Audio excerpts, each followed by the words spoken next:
Maravilhosamente, Deus, na sua providência, permitiu que se descobrisse um barco que vem da própria época de Jesus.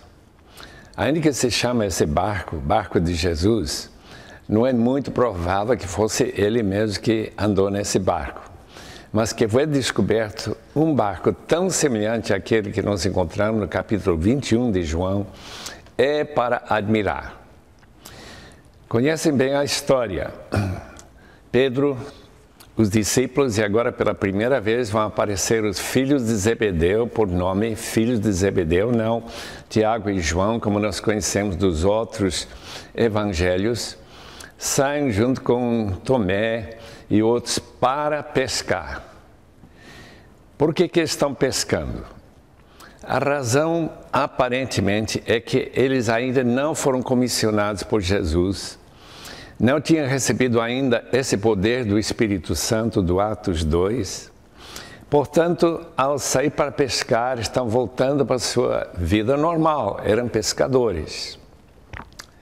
E como trabalhavam a noite inteira, sem pescar nada, foi de uma surpresa imensa que lá na praia estava um indivíduo que eles a primeira vez não estavam reconhecendo, mas era o próprio Senhor Jesus, com uma fogueira, preparando um café de manhã para eles. Pão em cima das brasas.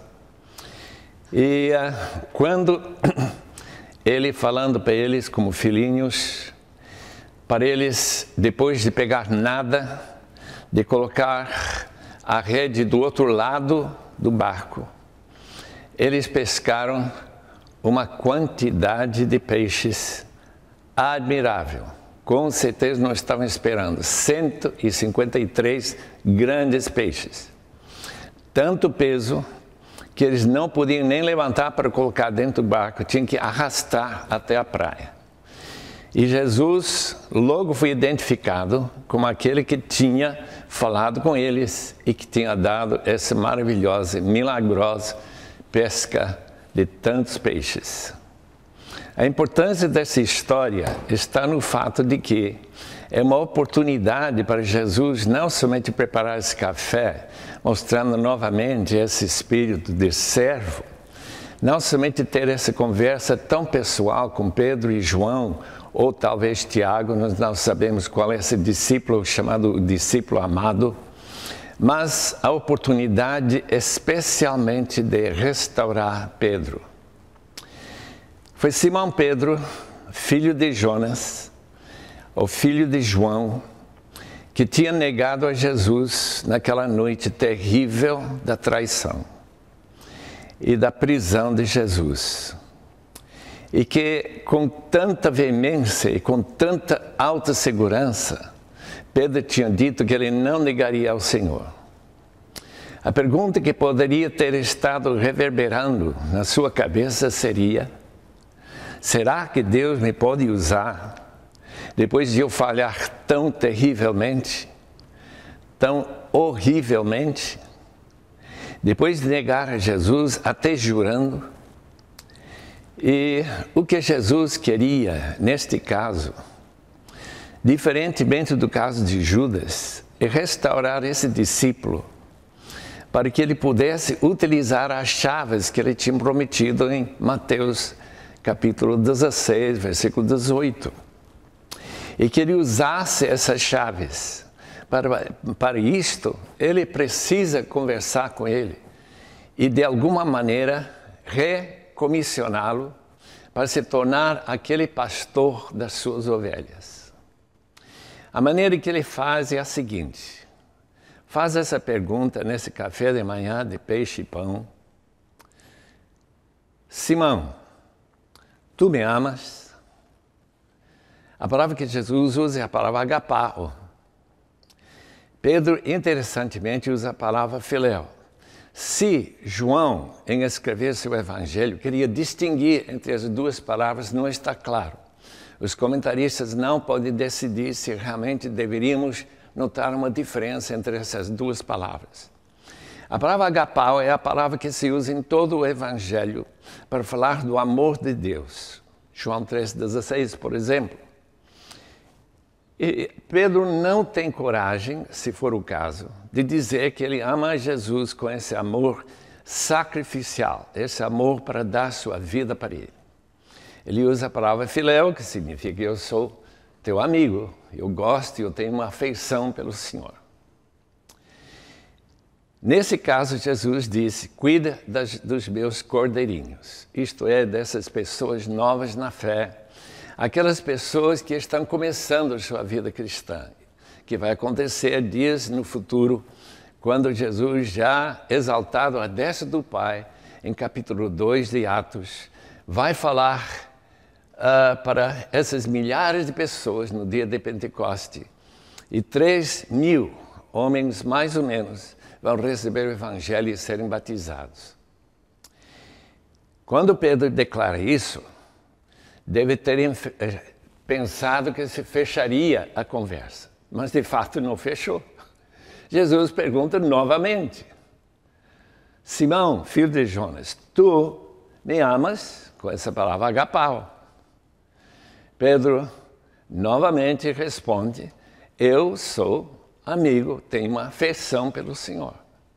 E Jesus disse, pastoreie as minhas ovelhas.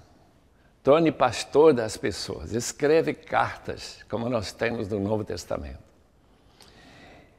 E agora, certamente, sabendo que Pedro está declarando seu amor pelo Senhor, a conversa se fecharia, mas de fato não se fechou.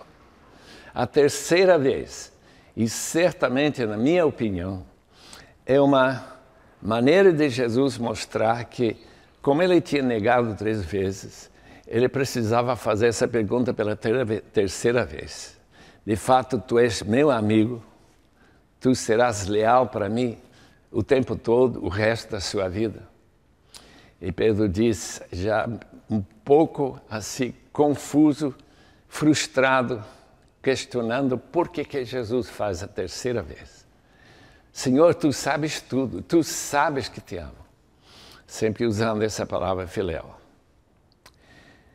É muito interessante esse texto, porque daqui para frente, no resto do capítulo, a explicação entre a diferença entre Pedro e esse discípulo amado é que Pedro vai ser levado e vestido de uma maneira que ele não quer ser vestido. Isto é, que ele vai ter que estender as mãos, e como nós já sabemos que quando o Evangelho foi escrito, Pedro já tinha morrido, crucificado, cabeça para baixo, pelo menos a tradição é muito forte nesse sentido, em Roma, cerca do ano 66, 67, depois de Cristo. Enquanto o discípulo amado, vai continuar vivo. E Deus permitiu que isto acontecesse para que Ele fornecesse para nós este Evangelho tão maravilhoso, tão cheio de verdades espirituais.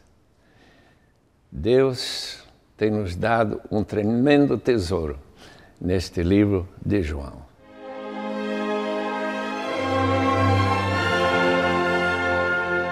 Prosseguindo para o final do capítulo 21 do Evangelho de João, nós vamos perceber, depois de toda a experiência particular, especial de Pedro com Jesus, vamos prestar atenção e vamos ver que o texto vai falar sobre o discípulo que Jesus amava, e isso vai ser discutido, e historicamente há diversas possibilidades, mas o consenso tem apontado para o próprio evangelista, o apóstolo João, porque logo em seguida diz que este é aquele que dá testemunho das coisas que acontecem e que são escritas aqui.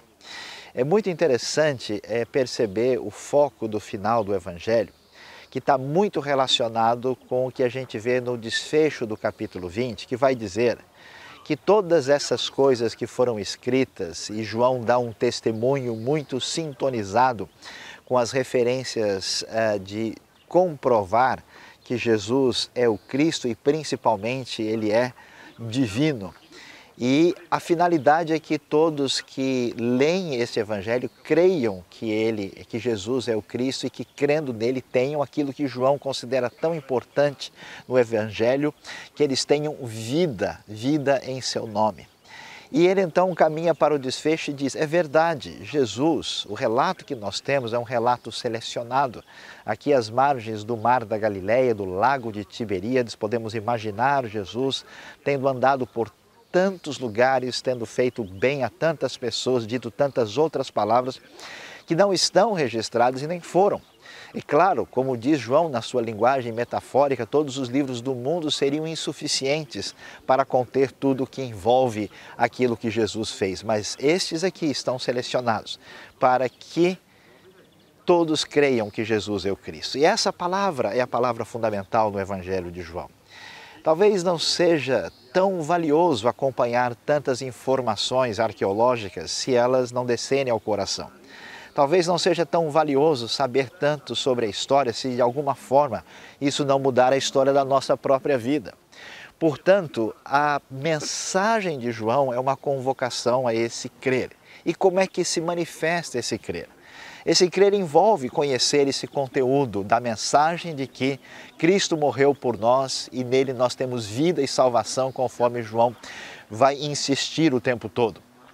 Mas muito mais do que isso, esta mensagem envolve um crer que envolve a vida. Eu acho que a palavra mais bonita e especial pode ser representada pela própria atitude de Pedro.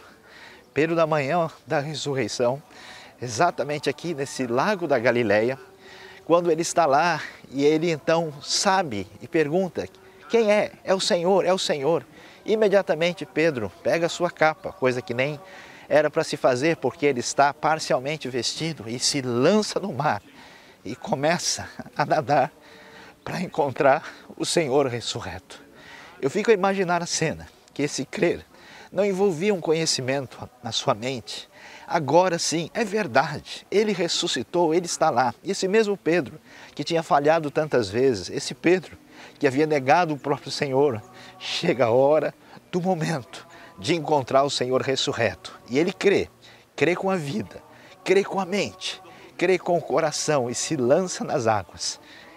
Creio que a melhor palavra que pode atingir a sua vida e a vida de todos que ouvem e veem este momento de desfecho do capítulo 21 é um crer que significa um lançar da vida. Um crer como de uma criança que corre e encontra o Senhor vivo, o Senhor Jesus, que é o Cristo, o Filho de Deus, o Senhor ressurreto, que será o Senhor para todo o sempre. Amém.